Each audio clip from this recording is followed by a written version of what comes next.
Hi guys, I'm Doug, and today we're going to mount these Baja Pro X Mickey Thompson tires on these really nice Endura rims. I like them a lot. They're made aluminum. This is one I pre-mounted, so I'd know what's going on, because it's a different rim. I've never mounted these, but they come out real good. So we're going to start off by opening up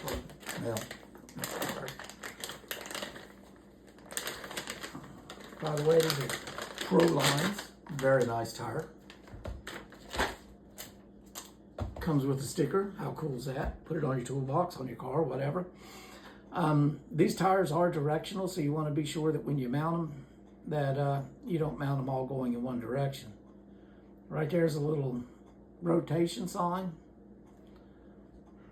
I'm mounting these for the right side of my car. I've already done the left ones because I tried it out, so we can make sure our rotation's going that way and lay it down that way, because I'm such an airhead that I will forget which way they go. Then you take the two screws out that already come in it to hold it all together as an assembly. There we go. Pop the back ring off. Take your ring out.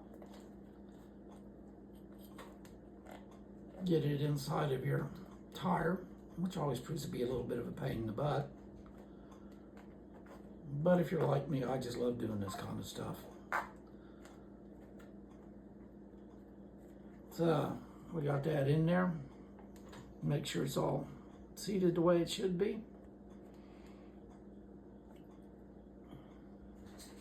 And then check your rotation once again, because as I said, I've mounted the ones for the left side of my car. And they'll be turning that way. So we need to be sure this one here will turn that way. See?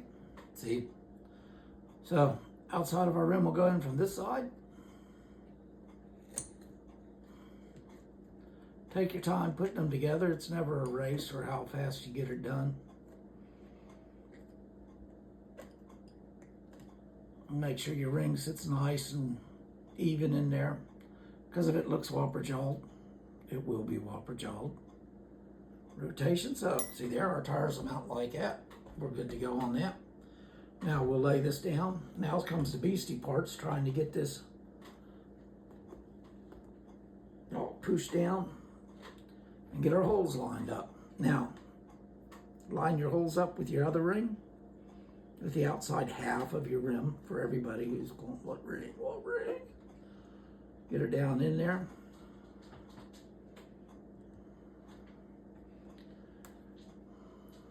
And it's always good to use something underneath your tires. It's got little ribs or something on it.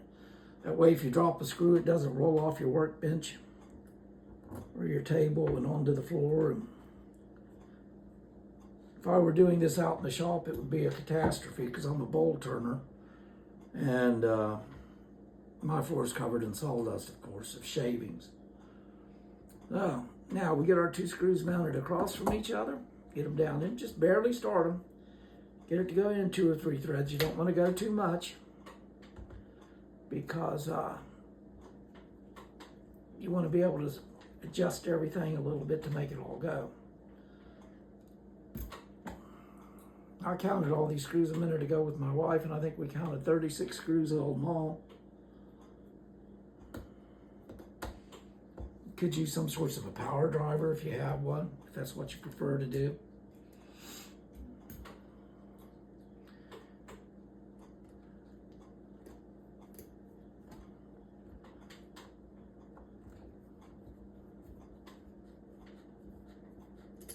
Whoop, that one didn't take.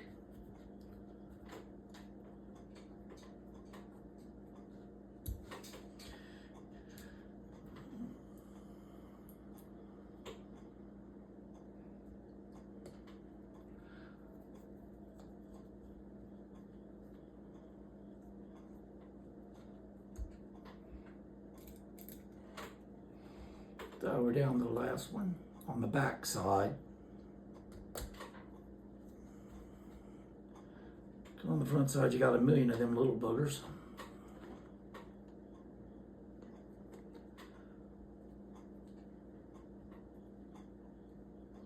Okie dokie. So I started all those. 2, 4, 6 of them. I just started them. They only turned in a couple threads. There's still a little gap there.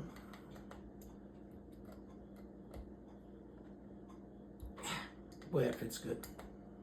So, we did that. Then we're going to check here to be sure we've got it seated properly. Make sure it looks nice and circular around there, not whopper-jawed, because if it looks whopper-jawed, it is whopper-jawed. Now we'll check our front. We've got that nice ring all the way around there again. And this is the itty-bitty screws. There's a whole bunch of those. But again, there's 2 from the factory already in there. So now we'll do it kind of in a star pattern, or actually it'll be more like a plus right at the moment. But you want to go in a star pattern, put your screws in. Again, take your time and don't cross thread them. And just keep kind of distancing them out. And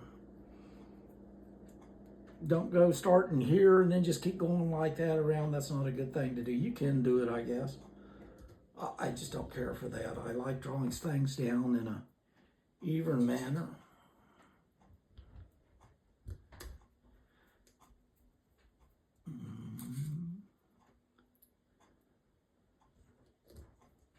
This is our first video on doing this sort of stuff.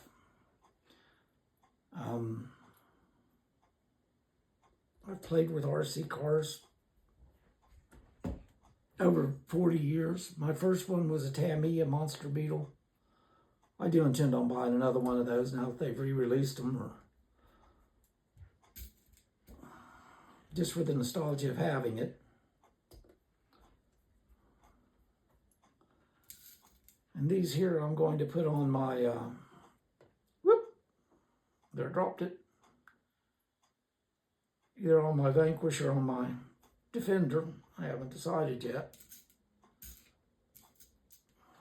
Oh yeah, I have. I'll put them on my Vanquish.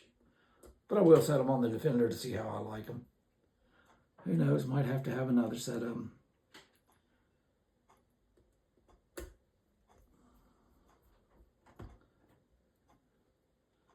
The original tires that came with the Vanquish the Vanquish Optic H10 that I have, I didn't like them. A lot of people like them straight out of the box like that, but I just didn't care for them. The tread seemed to be just a little bit, I don't know, too smooth, I guess. Didn't really seem to bite, even though it did well with them tires. But I think we just got to go a little bit beefier. A little bit of weight, because these are aluminum rims instead of the plastic ones. When I had it down crawling next to the lake and got it into the lake a little bit, it seemed like it became buoyant, and I'm sure it did because of the tires on it. They're buoyant. They make them float a little bit. And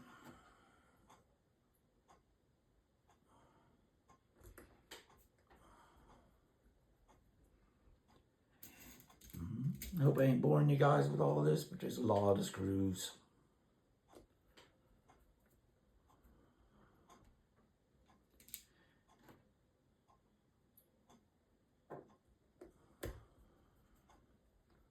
And remember to make sure your rotation is correct.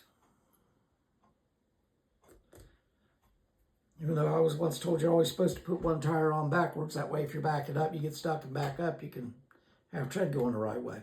So they're all started now. Now we're going to go ahead and cinch them down. Also kind of like a star pattern for a little bit. And once we get them all kind of cinched down, then we're just going to do what I like to call around the world and just pick us a spot. I picked the Y right there on the Mickey Thompson. And then I just take off and go until we come back around.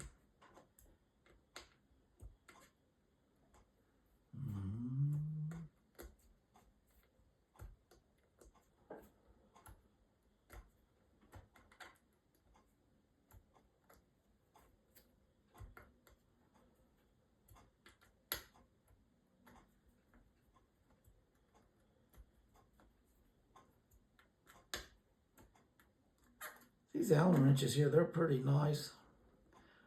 What I really like about them is they have a flat spot on them. Keep them from rolling off your table, which I think is cool.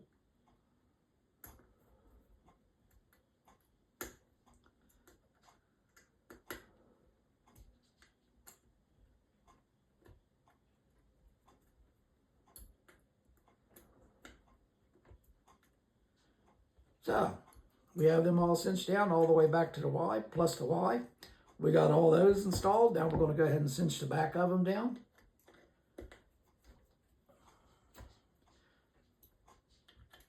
Remember, you don't got to run them all the way down at one shot. Go a little bit around like a star and get it all drawn down nice and straight.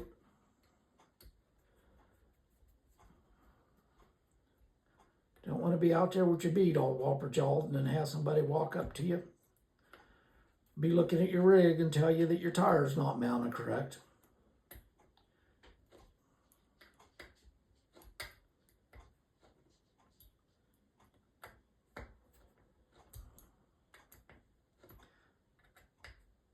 So, we got all those in, them 6, all those. I don't know how many there are, there are a bunch, but we're still not finished yet because we still have 6 to put in the center of it to hold our hub on. I don't know, I guess maybe they make a different hub for these, I'm not sure. But anyway, it still looks cooler with these like this because it looks like lug nuts. At least that's what I think.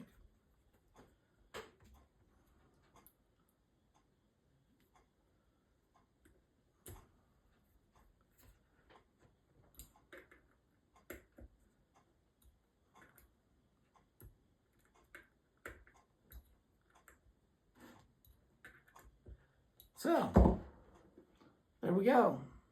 All mounted up, ready to rock. Check your ring right there where it all mounts together. Be sure you got the same gap. Looks all right all the way around. You can kind of pull it out and look at it. Like I say, these are directional. So, see there, we've got them both going the same way. If they were wrong right now, they would be looking like that. But they don't, but the insides are to the inside. And then would be 2 front or 2 rear tires. Pretty cool. Thank you all for watching. I don't know if I told you before or not, but there, right there is the rotation on these. Shows you rotation right there, and not for highway use. So don't be driving on the highway with them. Y'all have a good evening. Thanks for watching.